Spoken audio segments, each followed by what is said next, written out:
It's us once again. It's been a while for the Iyanla episodes. She's back. She's back. Is this like a new season? Like, I don't how know you what gonna it have is. like What the hell a it 3-episode season? They went on a hiatus without telling nobody. We just start seeing previews. You We know- thought we was new episodes. Yeah, and we- it was, I and think it was we from did. last season. I think we did did a a show on the recap old ass on- episode. I'm like, goddamn. She got us. Yeah. And I started thinking, like, I wonder if it has anything to do with the DMX, fiasco. Yeah. Like, she was like, forget this. Let me revamp. Yeah, let me try again. I told you she went to Oprah. So this might be season 3. I don't know what it is. It's Iyanla Fix My Life. Fix my life. Whichever season it is. How country was that? Say that word again. Whichever. Which you never. All right, we gonna roll with it.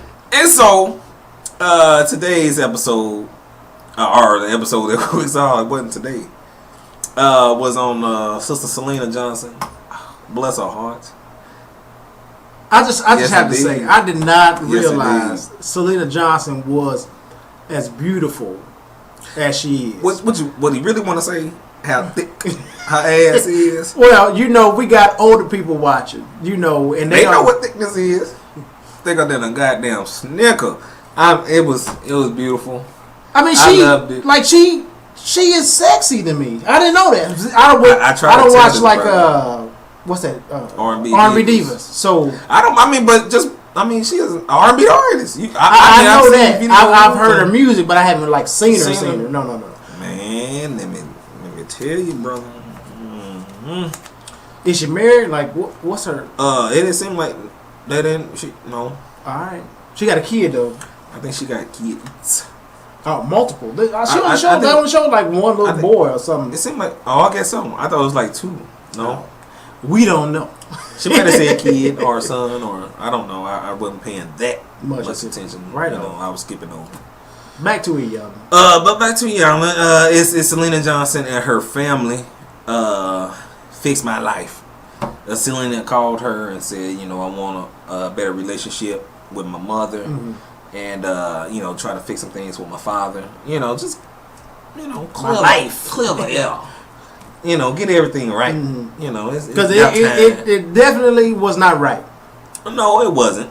But you know what? Just like watching this episode and like looking at how I was raised and how like my family, like just looking at my family, period. I'm thinking like this is like normal. Like this, until you know better, you think like, okay, this is how everybody's family is. I mean, I was so sheltered, I didn't even know white people farted. That was you. That ain't shelter. That's just being dumb. Call it what you want to, but I'm saying that's how different I was raised. I wasn't raised around books. You weren't raised by humans then, goddamn.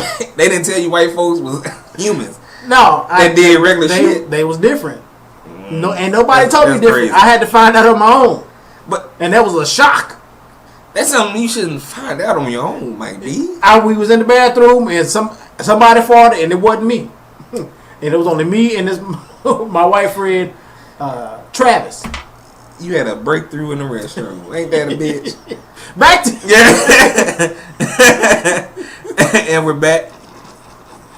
So she gathers the family to the park. It's the family consists of the mother and the father. They're divorced now for the last 20 years. And the 3 girls. 3 daughters. Yeah. 3 daughters. The oldest one being Celeste, I believe. Celeste, and then Selena, and then Celicia. Okay, we'll go with that. I know them 2. Celeste kind of. I don't know if that's right or not. It's Celeste. How they spelled it. Well, it was ridiculous. Apologize just in case that's not it. The daddy's name is Seal. Seal. Well, I'm pretty Yeah. sure it's probably Sylvester. So you know how that go. Seal whatever. Seal whatever. Seal whatever. That's doing Too much. Yeah. But they're at the park, and she gathers them, and it almost looks like a little breakfast or some type of Like thing. brunch. Just or little meet and greet. I guess if you want to call that with your family, people you live with for 18 years. But if you want to call it that, Mike B, we'll call it old meet and greet with your immediate family.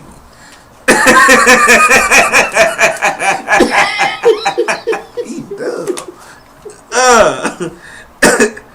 And when we first meet, it's just the daughters and the mother, and the daddy comes. And when the daddy comes, you alright, Mike B? And when the daddy comes, he comes to the. They sit like at a park bench, like a picnic table, and he come up, got his little Sammy Davis Jr. walk. He was like reminded me so much of Sammy Davis Jr.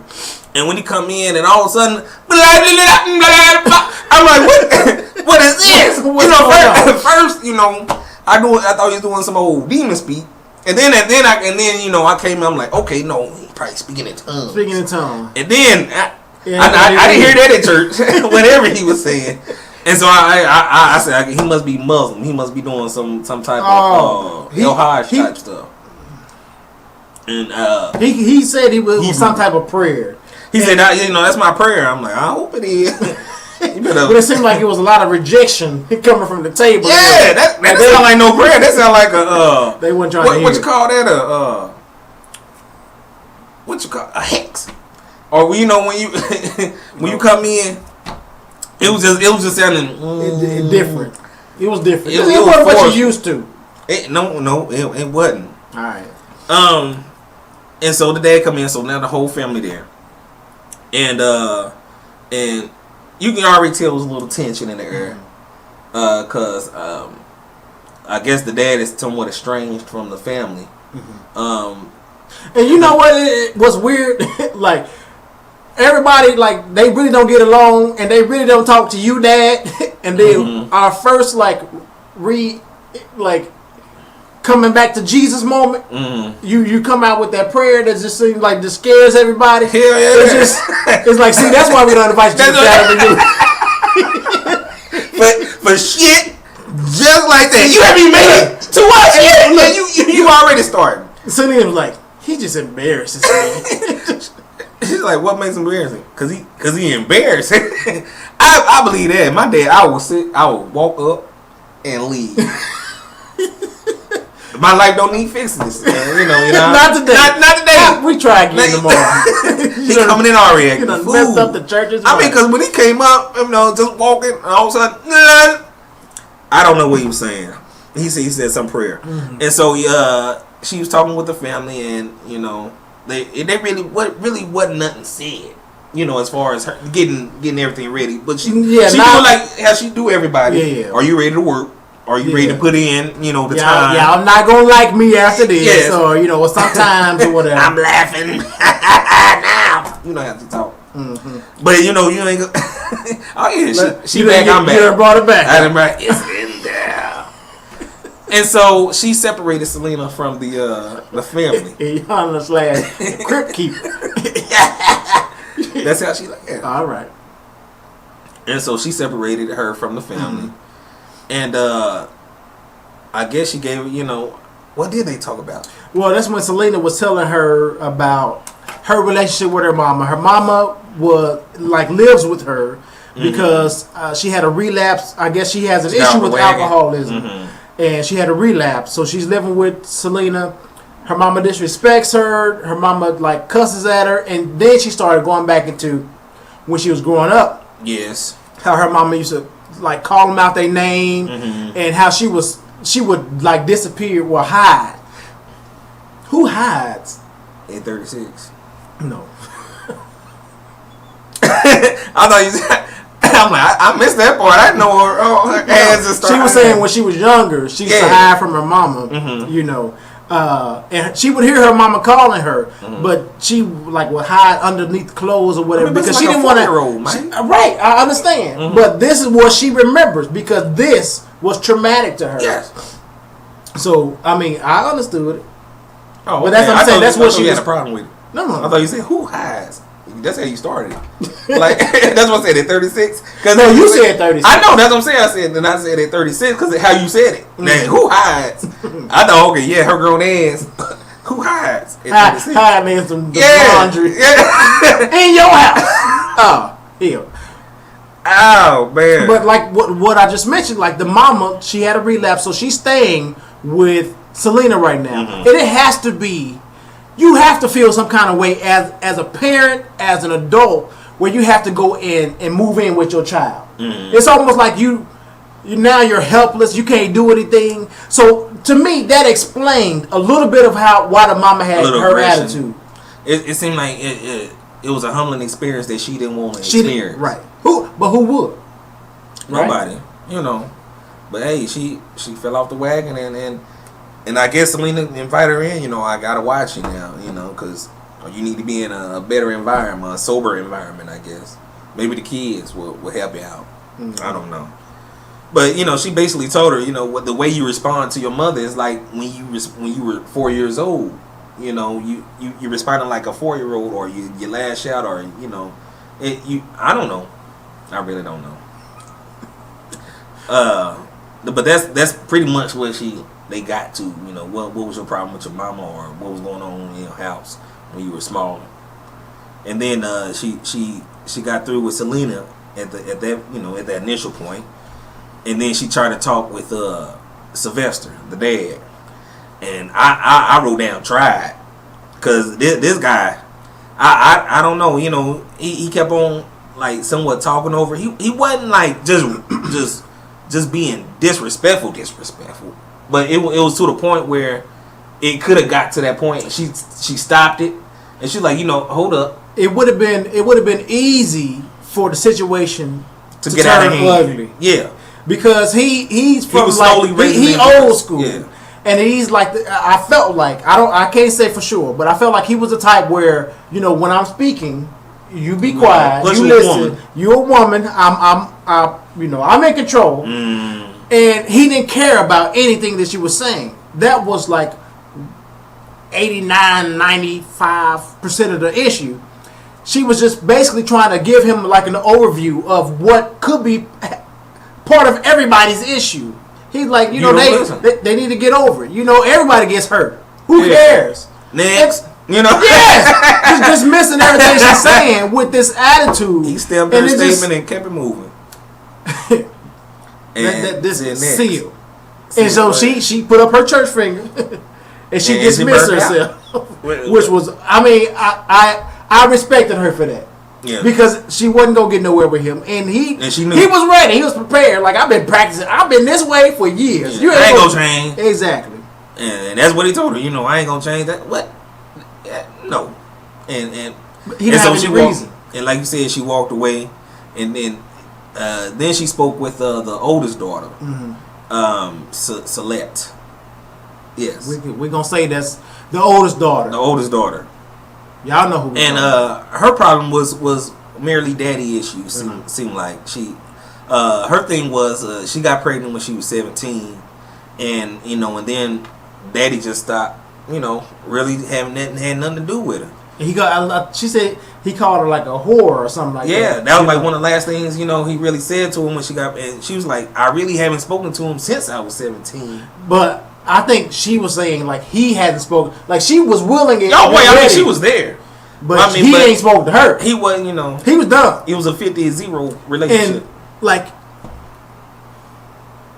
I'm trying to think like if that was my daughter.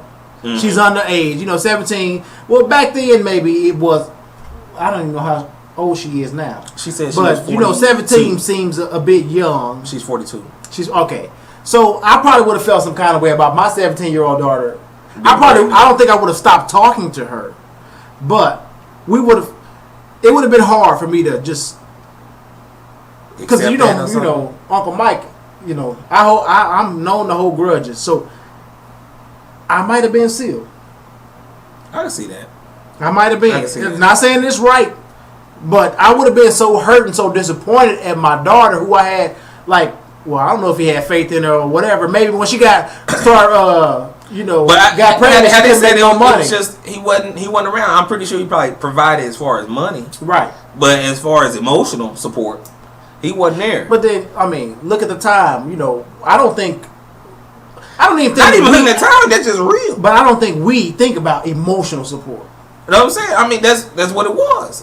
It may, yeah. You what, might be right, especially. But with I'm fathers. saying I don't think fathers thought about.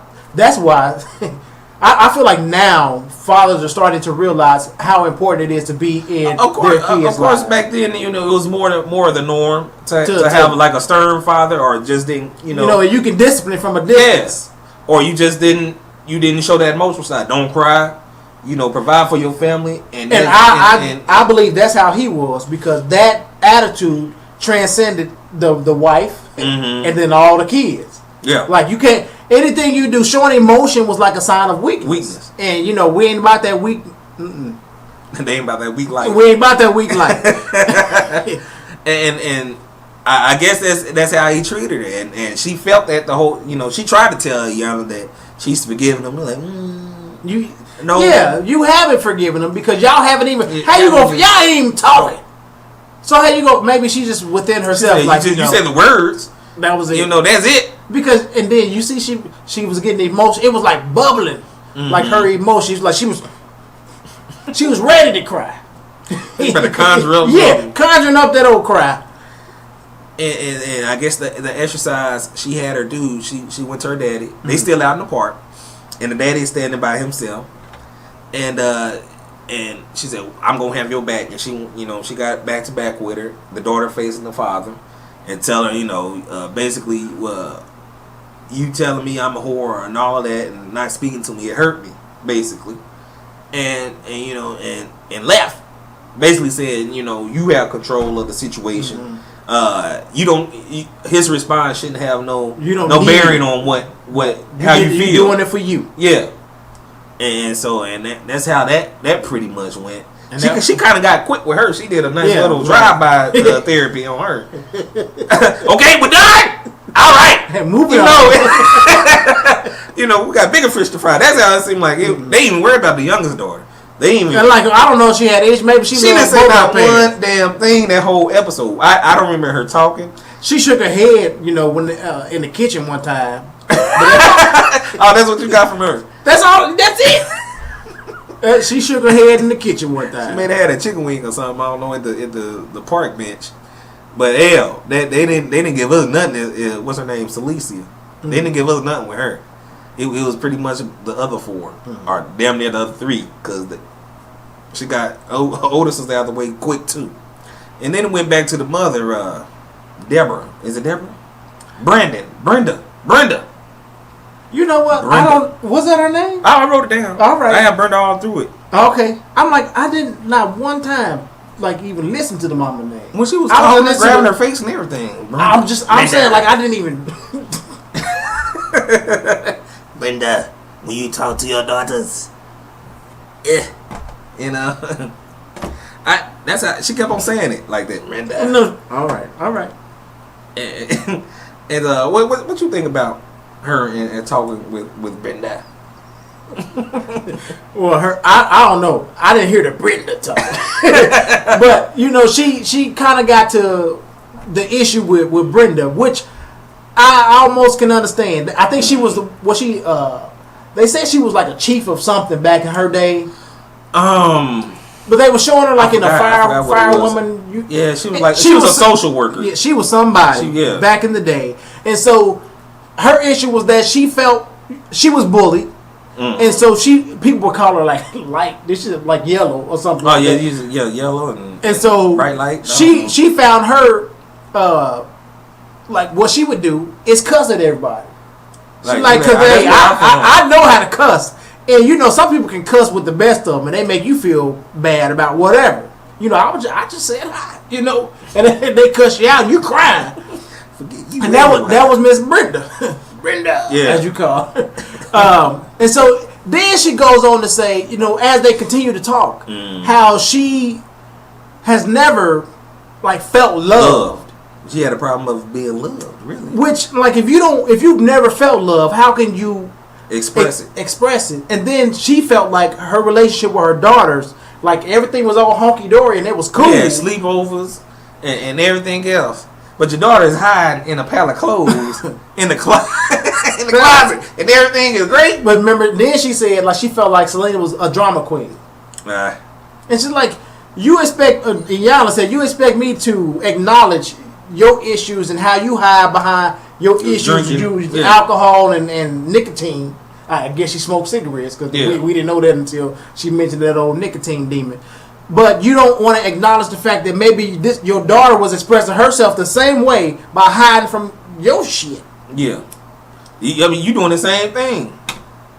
And like she's learning from you. Mm-hmm. Old Brenda. Oh, and I want to, at the end of that, she told her, like, I want to go back. When she spoke with Selena, she told her to write a verse, a song. I forgot what the song was, what she wanted about, like. She said it's like a number one. No, I'm talking about, like, the actual, why, the meaning of the song or what to write. I remember her saying, like, I want you to write a verse of a song written by a woman who's free or something like that. Or who's talking to other women. Yeah, it's like who, I don't know. She wanted to put her in a different headspace, I guess, to write this verse or whatever. Write a song. Yeah. I'm thinking, since she's a musical artist, that's the exercise she gave her. And which makes sense. That could have gave her that outlet, And so when she was talking to the mother, she told the mother the same thing. Write a verse of a song to be sung by your daughter, and I guess your side of everything, and that was brought us to Brenda and Sylvia. She brought them together. Who is Sylvia? I mean, Sylvia. Well, I guess I'm thinking about that play. Brenda and Selena. No, before Brenda and Selena was Brenda. The daddy. Yeah. Sylvester. I mean, Seal. You got me saying Sylvester. I don't know if that was his name. We usually Seal, Sylvester. I don't know what other name for dude. Cylindrical. Okay, moving on. And so she got them two together, at the couch. And that's, before she even did that, I was wondering, like, are those two going to, like, talk? Because there has to be some issues there. I know they divorced. But, okay, y'all had these kids together, and he don't give a damn about what they feel. He don't give a damn about the color he don't give a damn. His mind on the road. About anything. Or making money. And I don't know what money he making. He said, I got a trust fund now. Or whatever he said, he called himself a living trust. Living trust, yeah. And she was like, why is always money? About you? Like, they ain't waiting for you to die. Something, the other thing she brought up, though, was you revel in their success. Like, your daughter's being successful, and you feel like that's an accomplishment for you. And, she hit home somewhere, because those seals.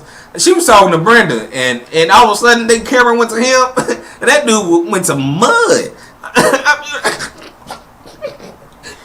I'm like, what's going on? And you know what? She didn't say not one word to that man. That's it's good to see, but then like you were so big and bad, talking all this noise, not giving a damn about your daughters, not giving a damn about their mama, because you don't think that anything's your fault. He's like, you need to talk to them because any issues they got with me need to be worked out with them. And I'm like, how can they be at fault on everything?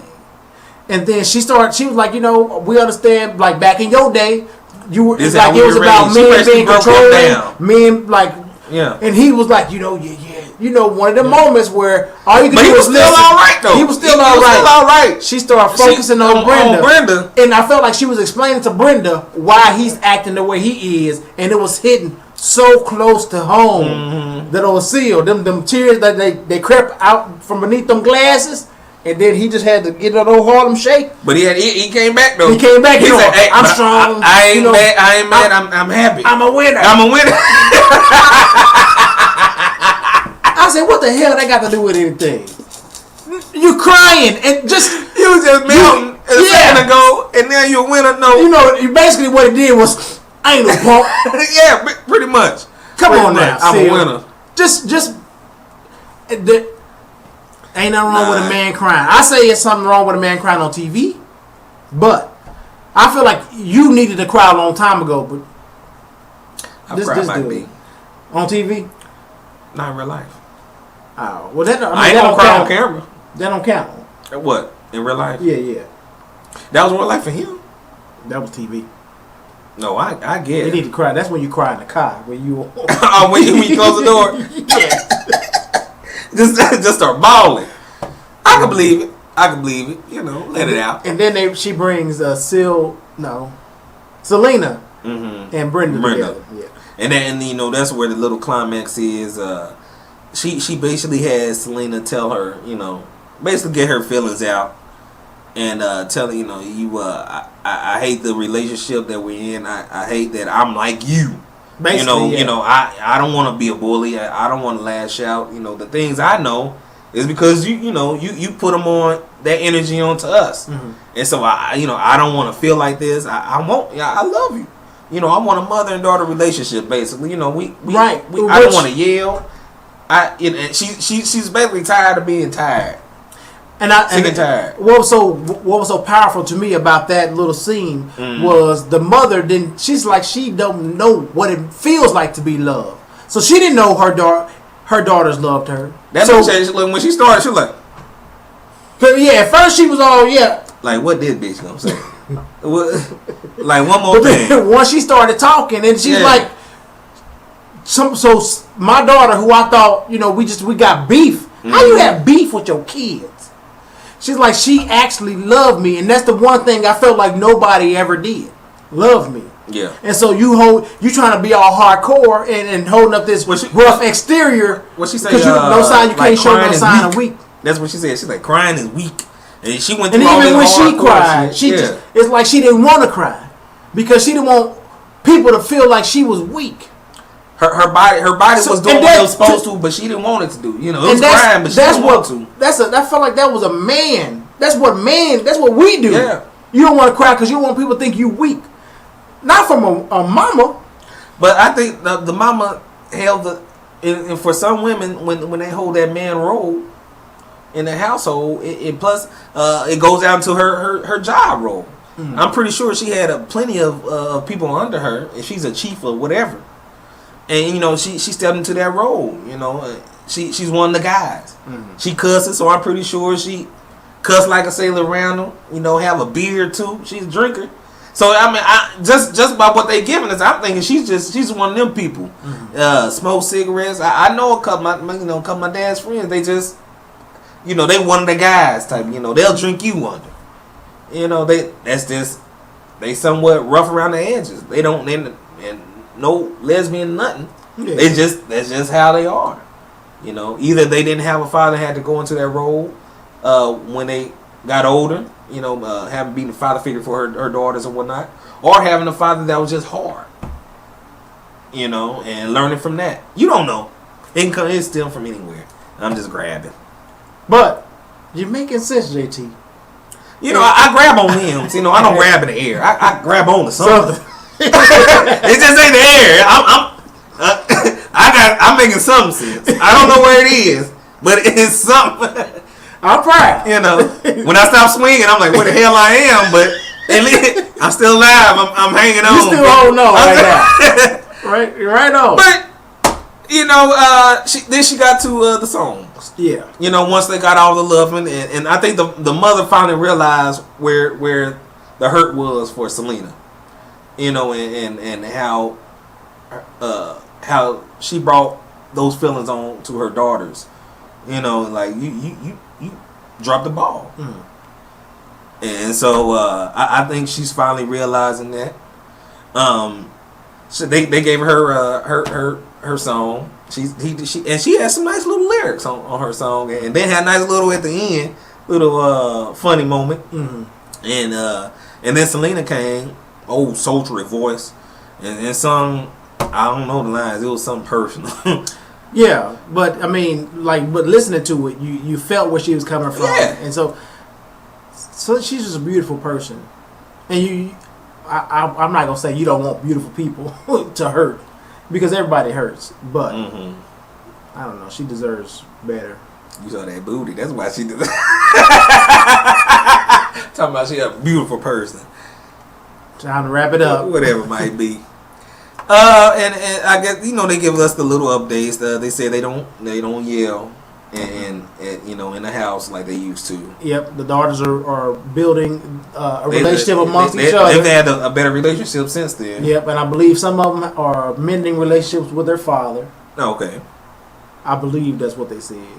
And they and Selena and her mother are still they still live coexist. together. Mm-hmm. Excuse me. And so right now everything is cool. We don't know what goes behind closed doors, but right now it's looking. Right now it is it looks like it's some type of harmony in the Johnson household. So, you got any parting words? Until the next episode. With the next episode, look like it's gonna be crazy. That family. Yeah, with like 119 people living in one house. That's just ridiculous. That's just somebody ain't working, and we know. I think it's a lot of people. A lot of people ain't working. Somebody ain't don't have no job. Until next time, people.